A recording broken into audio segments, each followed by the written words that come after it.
भक्तगणों, आज आपको भगवद गीता का 13वां अध्याय का अगला शेष भाग हिंदी में भगवद गीता सुनाऊंगा।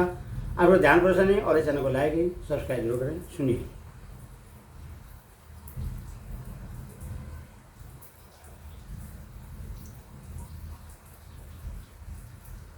वस्तु कोई विरोध हो नहीं है, वस्तुतः कोई विरोध ही नहीं है, क्योंकि जहाँ परमात्मा के स्वरूप का वर्णन विधि पूर्वक किया जाता है वहाँ इस प्रकार समझा जाता है कि जो कुछ भी है सब बरमाई है, और जहाँ निषेध मुख से वर्णन होता है वहाँ ऐसा कहा जाता है कि वह ऐसा भी नहीं है, ऐसा भी नहीं है, किंतु है अवश्य। अतएव वहाँ विधि सुख से वर्णन है। इसीलिए भगवान का यह कहना कि सत्य भी मैं हूँ और असत्य भी मैं हूँ उचित ही है, किंतु वास्तव में उस परब्रह्मा परमात्मा का स्वरूप वाणी के द्वारा न तो विधि मुख से बतलाया जा सकता है और न निषेध मुख से ही। उसके विषय में जो कुछ भी कहा जाता है सब केवल शाखा चंद्र न्याय से उससे लक्ष्य कराने के लिए ही है।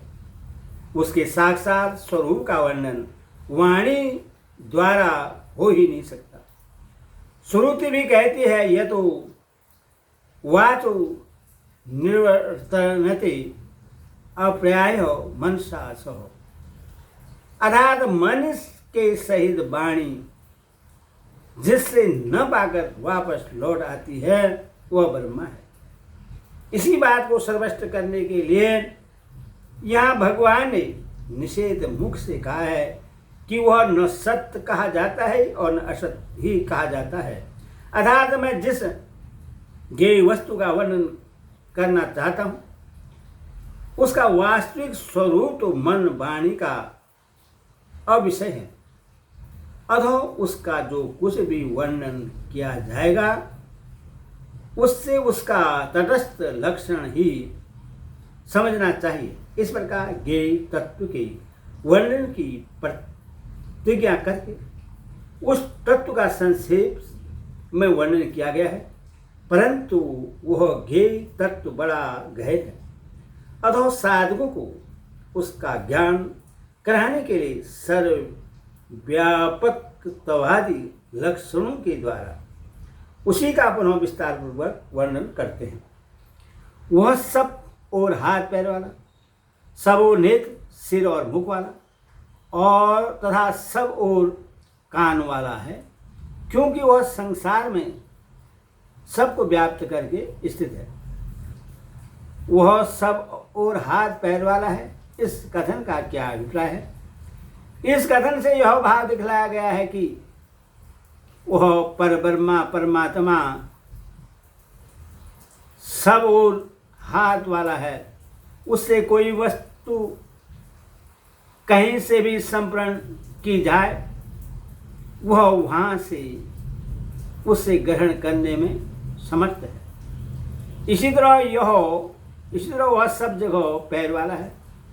कोई भी भक्त कहीं से उसके चरणों में प्रणाम करते हैं वह वहीं से उसे स्वीकार कर लेता है, क्योंकि वह सर्वशक्तिमान होने के कारण सभी जगह सब इंद्रियों का काम कर सकता है।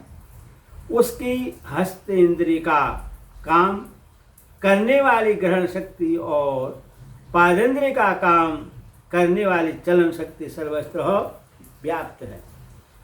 सब वो नेत्र सिर और मुख वाला है। इस कथन का क्या भाव है? इस कथन से उस ज्ञेय तत्व का सर्वव्यापकता का भाव दिखलाया गया है। अभिप्राय है कि वह सब जगह आँख वाला है। ऐसा कोई भी स्थान नहीं है जहाँ वह न देखता हो, इसीलिए उसके कुछ भी छिपा नहीं है। वह सब जगह सिर वाला है। जहाँ कहीं भी भक्त लोग उसका सत्कार करने के उद्देश्य से पुण्य आदि उनके मस्तक पर उद्देश्य पुष्प आदि उनके मस्तक पर चढ़ाते हैं, वे सब ठीक उस पर चढ़ते हैं। कोई भी स्थान ऐसा नहीं है जहाँ भगवान का मस्तक न हो। वह सब जगह मुख वाला है। उसके भक्त जहाँ भी उसको खाने की वस्तु संपन्न करते हैं, वह वहीं उस वस्तु को स्वीकार कर सकता है। ऐसा कोई भी जगह नहीं है जहाँ उसका मुख न हो। अर्थात वह ज्ञेय स्वरूप परमात्मा सबका साक्षी, सब कुछ देने वाला तथा सबकी पूजा और भोग स्वीकार करने की शक्ति वाला है। वह सब कान वाला है। इस कथन का क्या अभिप्राय है? इससे भी से स्वरूप परमात्मा की सर्वव्यापकता का वर्णन किया गया है। अभिप्राय यह है कि वह परमात्मा सब जगह सुनने की शक्ति वाला है। जहाँ कहीं भी उसके भक्त उसकी स्तुति करते हैं या उससे प्रार्थना अथवा याचना करते हैं, उन सबको वह भली बात सुनता है। संसार में वह सब को व्याप्त करके स्थित है। इस कथन का क्या अभिप्राय है? इस कथन से भी उस ज्ञेय तत्व की सर्वव्यापकता का ही समग्रता से प्रतिपादन किया गया है। अभिप्राय है कि आकाश जिस प्रकार वायु, अग्नि, जल और पृथ्वी का कारण होने से उनको व्याप्त किए हुए स्थित है, उसी प्रकार वह ज्ञेय स्वरूप परमात्मा भी इस चराचर जीव समूह सहित समस्त जगत का कारण होने से सबको व्याप्त किए हुए स्थित है, अथवा सब कुछ उसी से परिपूर्ण है। ज्ञेय स्वरूप परमात्मा को सब ओर से हाथ पैर आदि समस्त इंद्रियों की शक्ति वाला बतलाने के बाद अब उसके स्वरूप की अलौकिकता का निरूपण करते हैं। वह संपूर्ण इंद्रियों के विषयों को जानने वाला है, परंतु वास्तव में सब इंद्रियों से रहित है तथा आसक्ति रहित होने पर भी सबका धारण पोषण करने वाला और निर्गुण होने पर भी गुणों को भोगने वाला है। वह परमात्मा सब इंद्रियों के विषयों को जानने वाला है, परंतु वास्तव में सब इंद्रियों से रहित है। इस कथन का क्या अभिप्राय है? इस कथन से यह दिखलाया गया है कि उस ज्ञेय स्वरूप परमात्मा का सगुण रूप भी बहुत ही अद्भुत और अलौकिक है।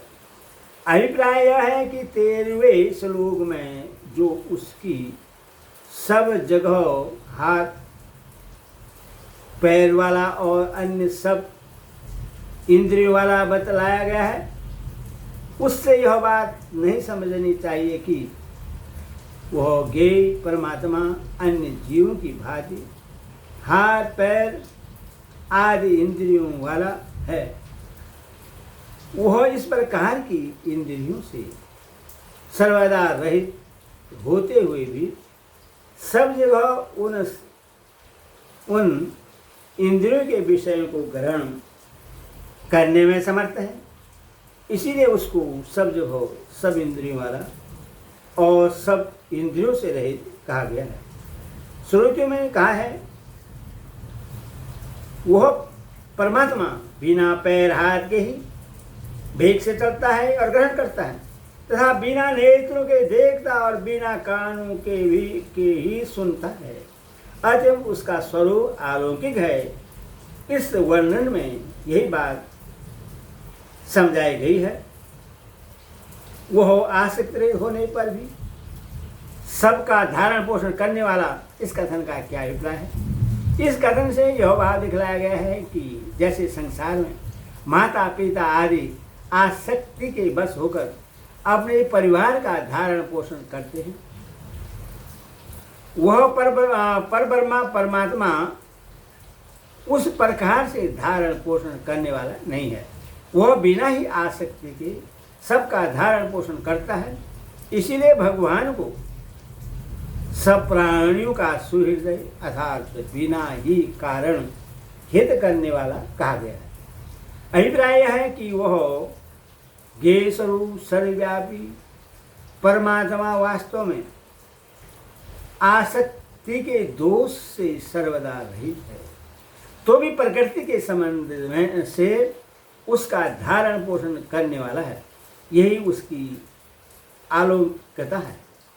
वह गुणों से अतीत होने पर भी गुणों को भोगने वाला है। इस कथन का क्या अभिप्राय है? इससे भी उस परमात्मा की अलौकिकता का ही प्रतिपादन किया गया है। अभिप्राय यह है कि वह परमात्मा सब गुणों का भोक्ता होते हुए भी अन्य जीवों की भांति प्रकृति के गुणों से लिप्त नहीं है। वह वास्तव में गुणों से सर्वदा अतीत है, तो भी प्रकृति के संबंध से समस्त गुणों का भोक्ता है। यही उसका अलौकिकता है। हरि ओम तत्सत। हरि ओम।